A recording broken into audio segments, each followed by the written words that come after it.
Okay, let's do another example. We'll do a minimum cost flow example. This is sort of the most generic or general type of network optimization problem. All the other network optimization problems, you can usually see them as a special case of this minimum cost flow. Okay, so we did shortest path. Now let's do kind of the more general example of minimum cost flow. So in this setup, we've got a couple of supply nodes, A and G. You'll notice I was a little bit lazy in setting up this one in that it's essentially the same network as before, but I added an extra node G and an extra node H over here. So now we have two supply nodes with supplies of 10 and 5, two demand nodes, F and H, with demands of 7 and 4. And then everything else is transshipment nodes in the middle. The costs are pretty much the same with extra costs now for the new nodes that I added. And the goal of a minimum cost flow problem is to get your supply to your demand at the minimum cost. And so we think of these costs as cost per unit flow. And so if we're sending 3 units along AB, then we'll incur a cost of the 3 units times the 5 units of cost per unit. So it essentially cost us 15 cost units to ship 3 units from A to B. Okay. And so overall, the objective is going to be minimize the total cost of the flow. And so this edge here is going to get a variable XAB. This edge here is going to get XAC. This one's going to get XGB. And this one's going to get XGC. Okay. And all the other edges are going to get their own variables. I've kind of drawn arrows on here to suggest the direction that the goods should flow through the network. If there's ever any edge where there's some ambiguity on which direction it could flow, then you'd want to double up that edge with one variable going one way and another variable going the other way. Okay. So we're going to minimize the total cost of flow, which is going to be the cost per unit along that edge times the number of units that are flowing along that edge, plus 2XAC plus 7XGB plus 5XGC plus, and I'll do ... for all the other nodes in the network. Okay.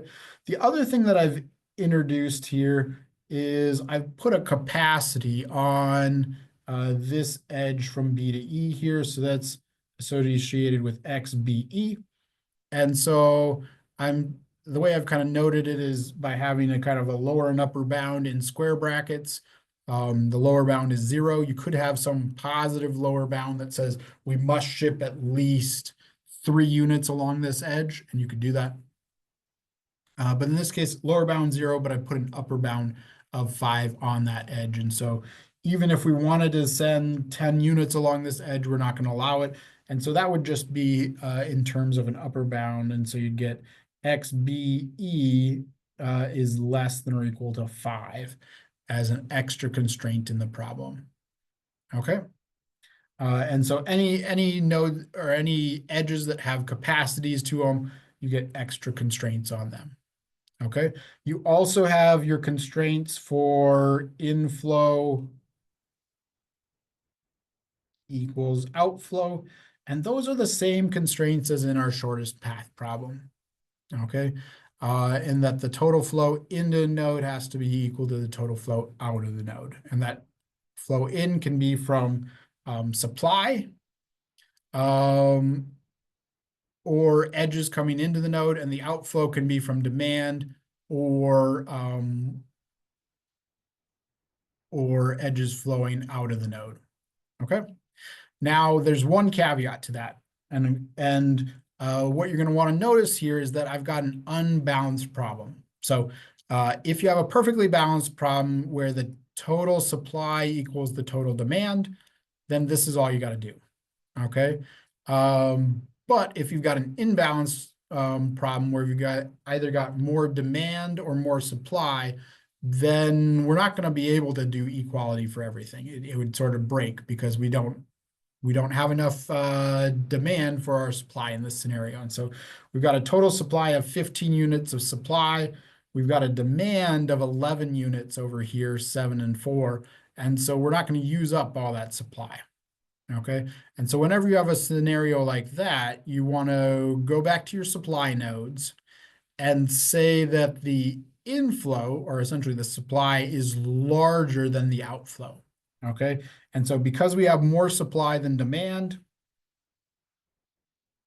so we're going to have inflow is greater than or equal to outflow at supply nodes.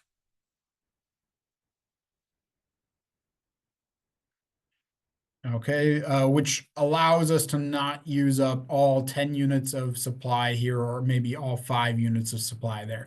We don't know which one might have more sort of excess supply, and we kind of let that be determined by the optimization. Okay. On the other hand, if we were to have more demand than supply, then we'd probably want to set it up so that the outflow is larger than the inflow at the demand nodes. Okay. Um, there's sometimes other scenarios where you're going to have inequalities instead of equalities. Usually those are governed by this scenario. And so when you're translating from real world to scenario to network model to mathematical model that then you put into the computer, you're going to want to think carefully on whether it's an equality, which is most of the time what it's going to be. There are going to be some scenarios where you're going to want to use an inequality there because you're not going to have balance.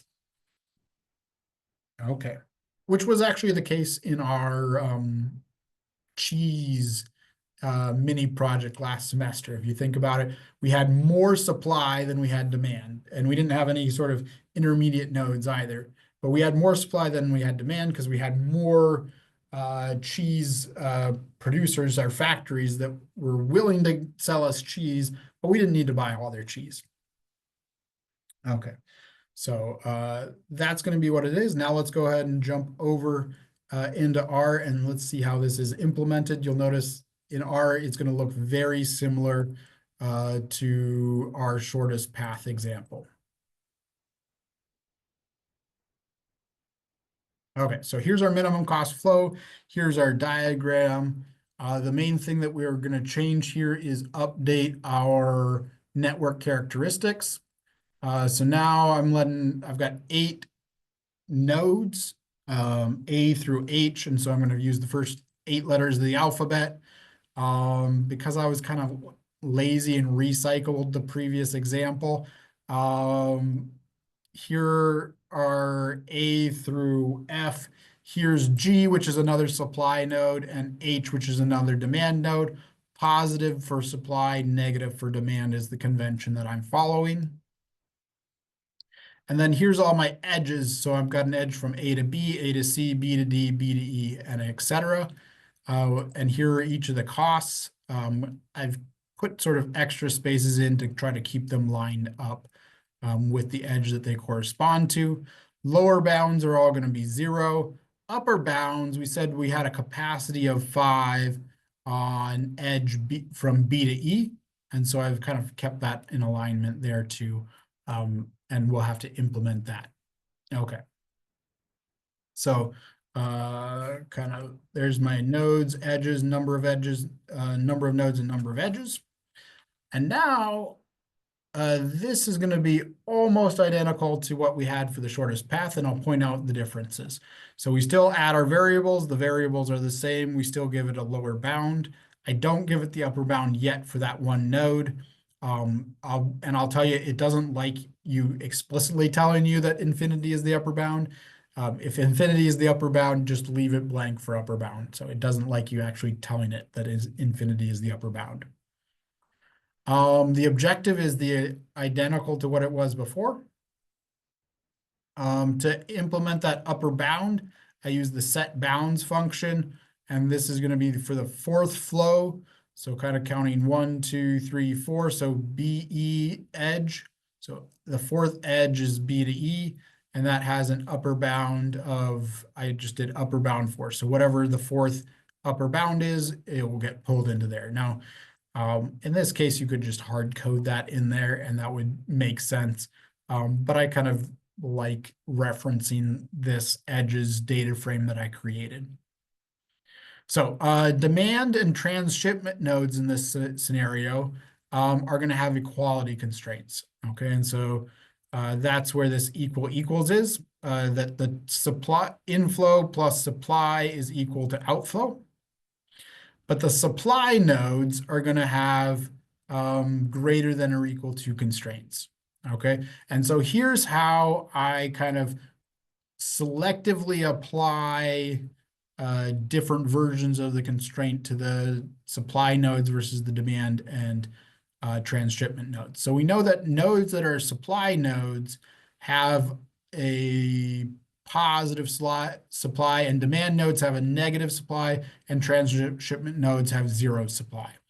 So what I do is I apply this condition here. So I look at whatever node I'm at, and I look at the supply for that node, and if it's less than or equal to 0, then I know it's going to be a demand or a transshipment node, and I apply the equality constraint. On the other hand, if the supply for that node is bigger than 0, then I'm going to apply a greater than or equal to constraint instead. Okay, and this is a pretty powerful trick, is that you can put conditions on there that you can check that condition for each node and only apply the constraint if that condition is met. So that's a pretty powerful trick for modeling in OMPR. All right, and then we solve it. So let's go ahead and solve it.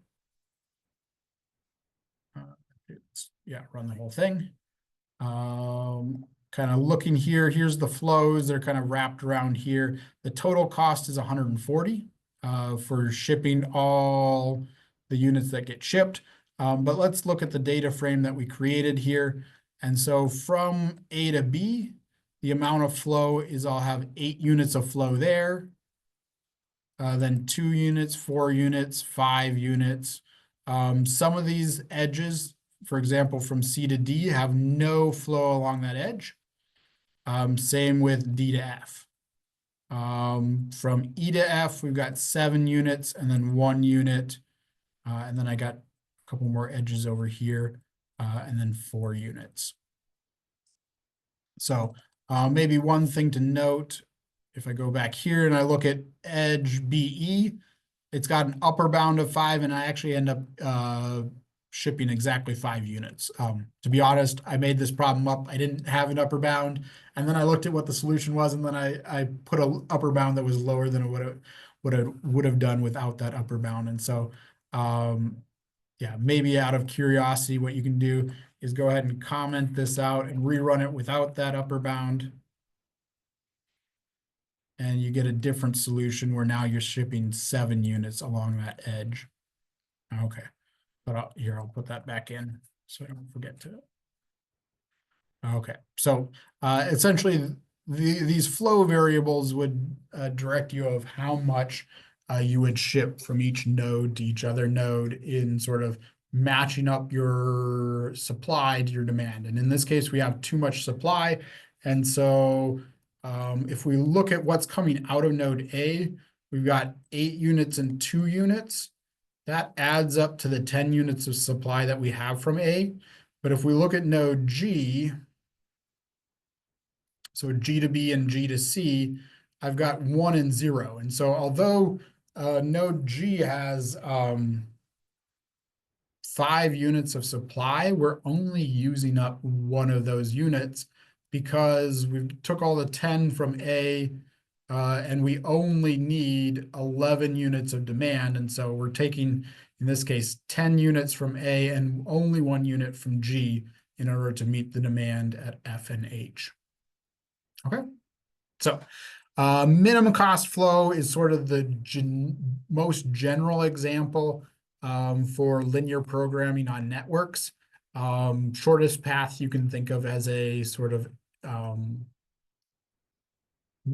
example of this, or a special case of a minimum cost flow, where you sort of only have one supply and one demand, and you use only one unit of supply and one unit of demand.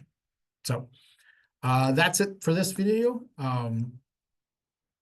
and a minimum cost flow problem example.